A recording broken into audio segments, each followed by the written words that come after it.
नमस्कार साथियों, आज हमारे इस YouTube चैनल के माध्यम से 11वीं कक्षा हिंदी विषय के अंतर्गत आरोह भाग 1 के काव्य खंड के अंतर्गत पहला पाठ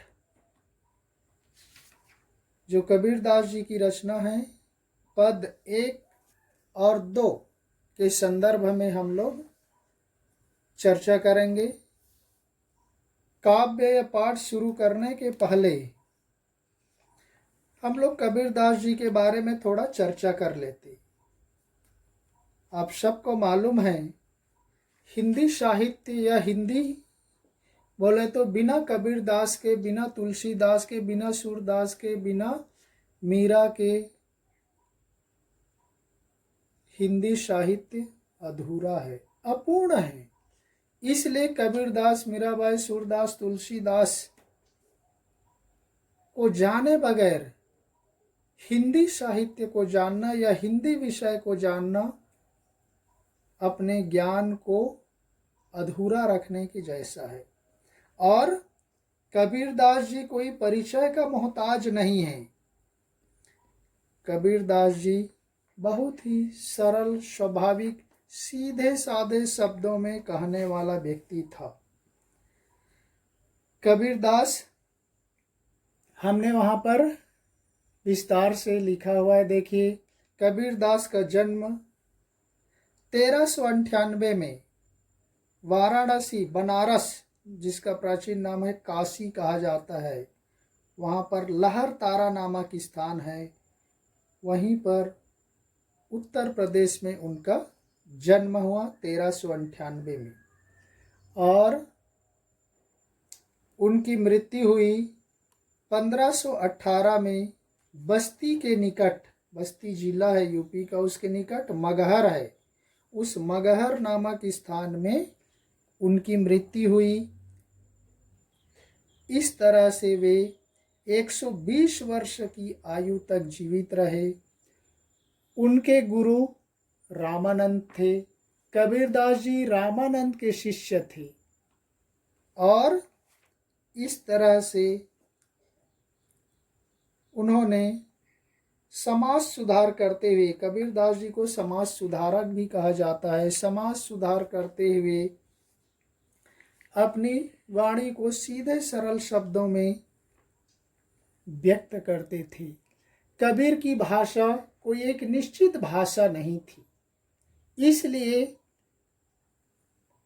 उनकी भाषा को पचमेल खिचड़ी कहा जाता है, या उसकी भाषा को सधुक्कड़ी भी कहा जाता है।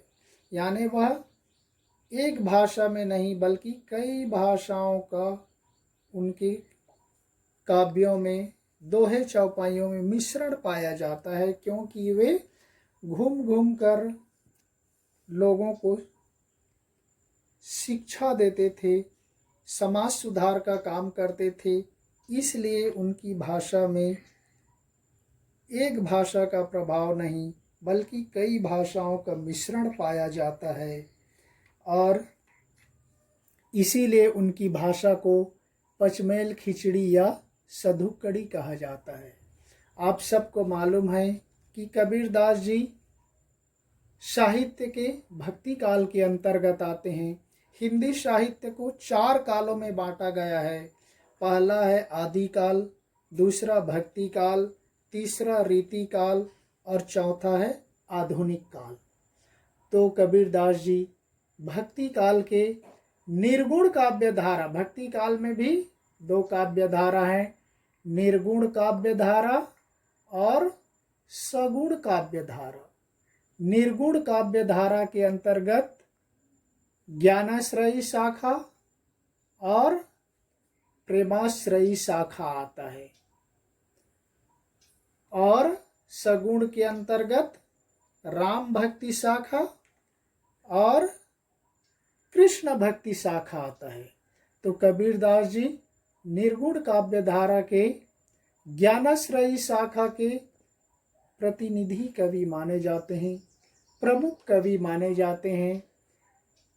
निर्गुण काव्य धारा उसको कहा जाता है जिसमें वह किसी देवी देवता को प्रत्यक्ष नहीं मानते, अर्थात उनके निर्गुण निराकार रूप का वर्णन किया जाता है। उनको कहा जाता है निर्गुण संत, जिसमें प्रमुख हैं कबीरदास जी। सगुण काव्य धारा के अंतर्गत उन कवियों को रखा जाता है जिन्होंने ईश्वर के सगुण साकार अवतार रूप का वर्णन किया, जैसे कि राम के अवतार रूप का वर्णन तुलसीदास जी ने किया, कृष्ण के अवतार रूप का वर्णन सूरदास जी ने किया, मीराबाई ने किया। तो ये सगुण भक्ति काव्य धारा के संत कवि हैं।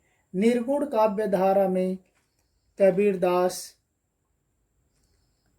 रैदास, धर्मदास, ये सारे लोग आते हैं जो ईश्वर को किसी एक जगह में, एक चीज में नहीं मानते, वह मंदिर मस्जिद में नहीं मानते, बल्कि ईश्वर को सर्वव्यापक सभी जगह मानते हैं।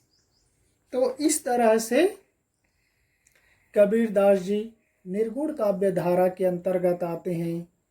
कबीरदास जी कहते कि मैं कहता हूँ आँखिन की देखी, तू कहता कागज की लेखी।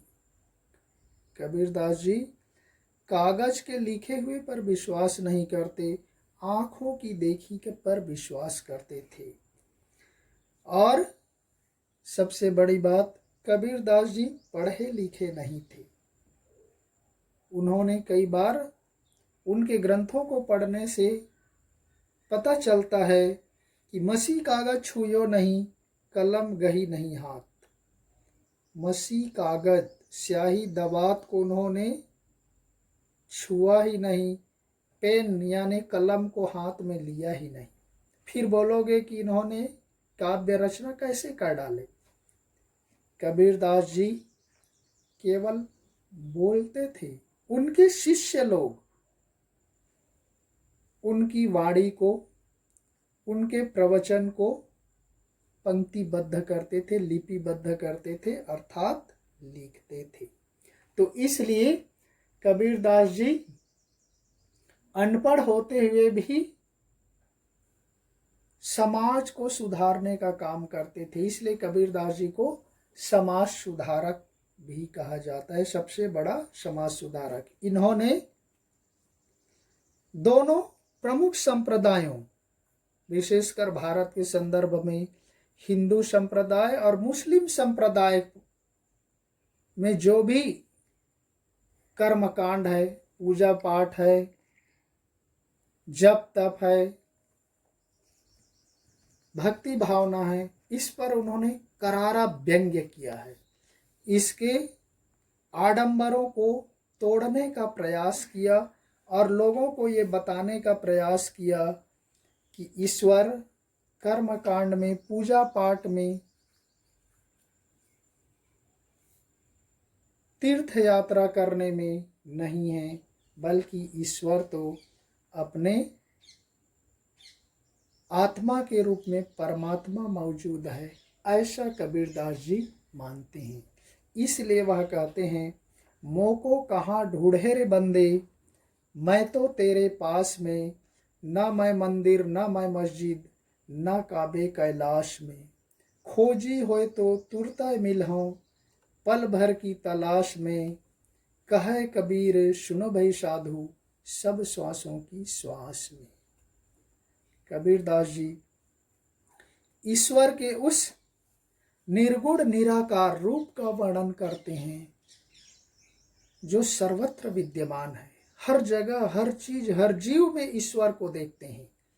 जबकि अलग अलग धर्म के अनुयायी ईश्वर को अपने पूजा पाठ कर्म कांड तक देखते हैं। हिंदू धर्म मंदिर में पूजा पाठ में देखते, मुस्लिम धर्म अपने पूजा पाठ और मस्जिद वगैरह में देखते, काबा में देखते, मक्का मदीना में देखते, और सिख धर्म के लोग अपने गुरुद्वारे वगैरह में पूजा पाठ करते, ईसाई धर्म वाले देखे चर्च में ही जा कर के करते।